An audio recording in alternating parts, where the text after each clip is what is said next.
بسم اللہ الرحمن الرحیم۔ حج کرو، گرمی کے روزے رکھو، رات کو اٹھ کر نمازیں پڑھو۔ قریشیوں نے حضرت ابوذر رضی اللہ عنہ کو پکڑ لیا اور بے انتہا مارا۔ ایک روایت میں الفاظ یہ ہیں، وہ لوگ ان پر چڑھ دوڑے، پوری قوت سے انہیں مارنے لگے، یہاں تک کہ وہ بے ہوش ہو کر گر پڑے۔ اس وقت حضرت عباس رضی اللہ عنہ درمیان میں آ گئے۔ وہ ان پر جھک گئے اور قریشیوں سے کہا، تمہارا برا ہو، کیا تمہیں معلوم نہیں کہ یہ شخص قبیلہ غفار سے ہے اور ان کا علاقہ تمہاری تجارت کا راستہ ہے؟ ان کے کہنے کا مطلب یہ تھا کہ قبیلہ غفار کے لوگ تمہارا راستہ بند کر دیں گے۔ اس پر ان لوگوں نے انہیں چھوڑ دیا۔ حضرت ابوذر رضی اللہ عنہ فرماتے ہیں، اس کے بعد میں زمزم کے کنویں کے پاس آیا، اپنے بدن سے خون دھویا اور اگلے دن میں نے پھر اعلان کیا، میں گواہی دیتا ہوں اللہ کے سوا کوئی عبادت کے لائق نہیں اور محمد صلی اللہ علیہ وسلم اللہ کے رسول ہیں۔ انہوں نے پھر مجھے مارا۔ اس روز بھی حضرت عباس رضی اللہ عنہ نے مجھے ان سے چھڑایا۔ پھر میں وہاں سے واپس روانہ ہوا اور اپنے بھائی انیس کے پاس آیا۔ انیس نے مجھ سے کہا، تم کیا کر رہے ہو؟ میں نے جواب دیا، مسلمان ہو گیا ہوں اور میں نے محمد صلی اللہ علیہ وسلم کی تصدیق کر دی ہے۔ اس پر انیس نے کہا، میں بھی بتوں سے بیزار ہوں اور اسلام قبول کر چکا ہوں۔ اس کے بعد ہم دونوں اپنی والدہ کے پاس آئے تو وہ بولیں، مجھے پچھلے دن سے کوئی دلچسپی نہیں رہی، میں بھی اسلام قبول کر چکی ہوں، اللہ کے رسول کی تصدیق کر چکی ہوں۔ اس کے بعد ہم اپنی قوم غفار کے پاس آئے، ان سے بات کی، ان میں سے آدھے تو اسی وقت مسلمان ہو گئے۔ باقی لوگوں نے کہا، جب رسول اللہ صلی اللہ علیہ وسلم تشریف لائیں گے ہم اس وقت مسلمان ہوں گے۔ چنانچہ جب رسول اللہ صلی اللہ علیہ وسلم مدینہ منورہ تشریف لائے تو قبیلہ غفار کے باقی لوگ بھی مسلمان ہو گئے۔ ان حضرات نے جو یہ کہا تھا کہ جب رسول اللہ صلی اللہ علیہ وسلم تشریف لائیں گے ہم اس وقت مسلمان ہوں گے، تو ان کے یہ کہنے کی وجہ یہ تھی کہ نبی کریم صلی اللہ علیہ وسلم نے مکہ میں حضرت ابوذر غفاری رضی اللہ عنہ سے ارشاد فرمایا تھا، میں نخلستان یعنی کھجوریں کو باغ کی سرزمین میں جاؤں گا جو یثرب کے سوا کوئی نہیں ہے، تو کیا تم اپنی قوم کو یہ خبر پہنچا دو گے؟ ممکن ہے اس طرح تمہارے ذریعے اللہ تعالیٰ ان لوگوں کو فائدہ پہنچا دے اور تمہیں ان کی وجہ سے اجر ملے۔ اس کے بعد نبی کریم صلی اللہ علیہ وسلم کے پاس قبیلہ اسلم کے لوگ آئے، انہوں نے آپ سے عرض کیا، اے اللہ کے رسول، ہم بھی اسی بات پر مسلمان ہوتے ہیں جس پر ہمارے بھائی قبیلہ غفار کے لوگ مسلمان ہوئے ہیں۔ نبی اکرم صلی اللہ علیہ وسلم نے یہ سن کر فرمایا، اللہ تعالیٰ غفار کے لوگوں کی مغفرت فرمائے اور قبیلہ اسلم کو اللہ سلامت رکھے۔ یہ حضرت ابوذر غفاری رضی اللہ عنہ ایک مرتبہ حج کے لیے مکہ گئے، طواف کے دوران کعبہ کے پاس ٹھہر گئے، لوگ ان کے پاس چاروں طرف جمع ہو گئے۔ اس وقت انہوں نے لوگوں سے کہا، بھلا بتاؤ تو تم میں سے کوئی سفر میں جانے کا ارادہ کرتا ہے تو کیا وہ سفر کا سامان ساتھ نہیں لیتا؟ لوگوں نے کہا، بے شک ساتھ لیتا ہے۔ تب انہوں نے کہا، تو پھر یاد رکھو قیامت کا سفر دنیا کے ہر سفر سے کہیں زیادہ لمبا ہے، اور جس کا تم یہاں ارادہ کرتے ہو اسی طرح اپنے ساتھ اس سفر کا وہ سامان ساتھ لے لو جو تمہیں فائدہ پہنچائے۔ لوگوں نے پوچھا، ہمیں کیا چیز فائدہ پہنچائے گی؟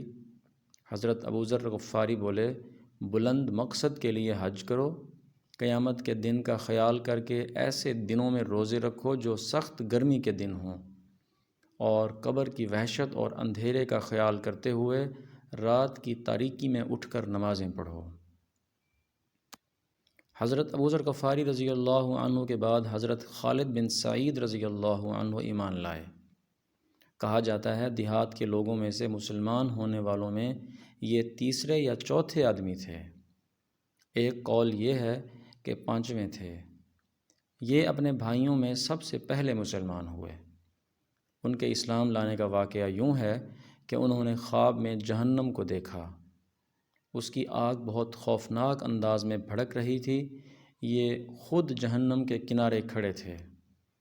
خواب میں انہوں نے دیکھا کہ ان کا باپ انہیں جہنم میں دھکیلنا چاہتا ہے، مگر نبی کریم صلی اللہ علیہ وسلم ان کا دامن پکڑ کر انہیں دوزخ میں گرنے سے روک رہے ہیں۔ اسی وقت گھبراہٹ کے عالم میں ان کی آنکھ کھل گئی۔ انہوں نے فوراً کہا، میں اللہ کی قسم کھا کر کہتا ہوں کہ یہ خواب سچا ہے۔ ساتھ ہی انہیں یقین ہو گیا کہ جہنم سے انہیں رسول اللہ صلی اللہ علیہ وسلم ہی بچا سکتے ہیں۔ فوراً ابو بکر صدیق رضی اللہ عنہ کے پاس آئے، انہیں اپنا خواب سنایا۔ ابو بکر صدیق رضی اللہ عنہ نے فرمایا، اس خواب میں تمہاری بھلائی اور خیر پوشیدہ ہے، اللہ کے رسول موجود ہیں، ان کی پیروی کرو۔ چنانچہ حضرت خالد بن سعید رضی اللہ عنہ فوراً ہی نبی کریم صلی اللہ علیہ وسلم کی خدمت میں حاضر ہوئے۔ انہوں نے آپ صلی اللہ علیہ وسلم سے پوچھا، اے محمد صلی اللہ علیہ وسلم، آپ کس بات کی دعوت دیتے ہیں؟ آپ صلی اللہ علیہ وسلم نے ارشاد فرمایا، میں اس بات کی دعوت دیتا ہوں کہ اللہ ایک ہے، اس کا کوئی شریک نہیں، کوئی اس کے برابر کا نہیں، اور یہ کہ میں محمد صلی اللہ علیہ وسلم اللہ کا بندہ اور رسول ہوں، اور تم جو یہ پتھروں کی عبادت کرتے ہو اس کو چھوڑ دو۔ یہ پتھر نہ سنتے ہیں نہ دیکھتے ہیں، نہ نقصان پہنچا سکتے ہیں اور نہ فائدہ پہنچا سکتے ہیں۔ یہ سنتے ہی حضرت خالد بن سعید رضی اللہ عنہ مسلمان ہو گئے۔ ان کے والد کا نام سعید بن عاص تھا۔ اسے بیٹے کے اسلام قبول کرنے کا پتہ چلا تو آگ بگولا ہو گیا۔ بیٹے کو کوڑے سے مارنا شروع کیا، یہاں تک کہ اتنے کوڑے مارے کہ کوڑا ٹوٹ گیا۔ پھر اس نے کہا، تو نے محمد صلی اللہ علیہ وسلم کی پیروی کی، حالانکہ تو جانتا ہے وہ پوری قوم کے خلاف جا رہا ہے، وہ اپنی قوم کے معبودوں کو برا کہتا ہے۔ یہ سن کر حضرت خالد بن سعید رضی اللہ عنہ بولے، اللہ کی قسم، وہ جو پیغام لے کر آئے ہیں میں نے اس کو قبول کر لیا ہے۔ اس جواب پر وہ اور غضبناک ہوا اور بولا، خدا کی قسم میں تیرا کھانا پینا بند کر دوں گا۔ حضرت خالد بن سعید رضی اللہ عنہ نے جواب دیا، اگر آپ میرا کھانا پینا بند کر دیں گے تو اللہ تعالیٰ مجھے روٹی دینے والا ہے۔ تنگ آ کر سعید نے اپنے بیٹے کو گھر سے نکال دیا۔ ساتھ ہی اپنے باقی بیٹوں سے کہا، اگر تم میں سے کسی نے بھی اس سے بات چیت کی میں اس کا بھی یہی حشر کروں گا۔ حضرت خالد بن سعید رضی اللہ عنہ گھر سے نکل کر حضور نبی کریم صلی اللہ علیہ وسلم کی خدمت اقدس میں حاضر ہو گئے۔ اس کے بعد وہ آپ صلی اللہ علیہ وسلم کے ساتھ ہی رہنے لگے، باپ سے بالکل بے تعلق ہو گئے، یہاں تک کہ جب مسلمانوں نے کافروں کے مظالم سے تنگ آ کر حبشہ کی طرف ہجرت کی تو یہ ہجرت کرنے والوں میں سے پہلے آدمی تھے۔ ایک مرتبہ ان کا باپ بیمار ہوا، اس وقت اس نے قسم کھائی، اگر خدا نے مجھے اس بیماری سے صحت دے دی تو میں مکہ میں کبھی محمد صلی اللہ علیہ وسلم کے خدا کی عبادت نہیں ہونے دوں گا۔ باپ کی یہ بات حضرت خالد بن سعید رضی اللہ عنہ تک پہنچی تو انہوں نے اللہ تعالیٰ سے دعا کی، اے اللہ، اسے اس مرض سے کبھی نجات نہ دینا۔ چنانچہ ان کا باپ اسی مرض میں مر گیا۔ خالد بن سعید رضی اللہ عنہ پہلے آدمی ہیں جنہوں نے بسم اللہ الرحمن الرحیم لکھی۔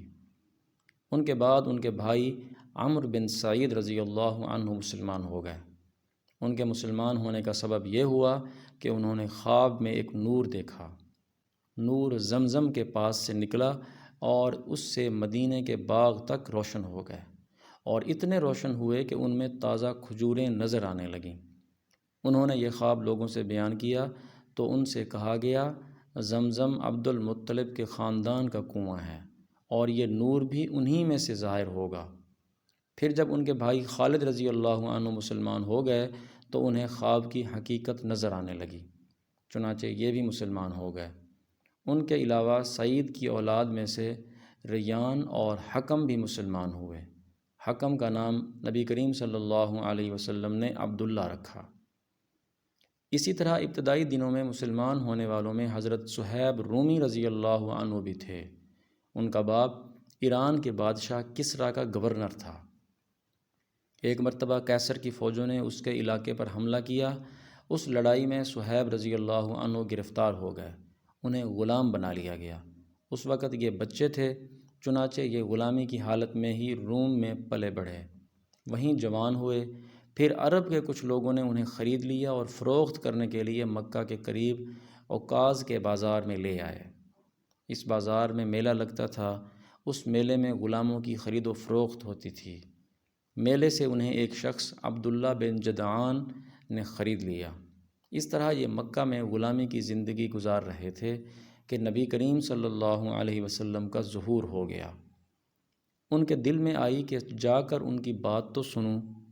یہ سوچ کر گھر سے نکلے۔ راستے میں ان کی ملاقات عمار بن یاسر رضی اللہ عنہ سے ہوئی۔ انہوں نے ان سے پوچھا، صہیب کہاں جا رہے ہو؟ یہ فوراً بولے، میں محمد صلی اللہ علیہ وسلم کے پاس جا رہا ہوں تاکہ ان کی بات سنوں اور دیکھوں وہ کس چیز کی دعوت دیتے ہیں۔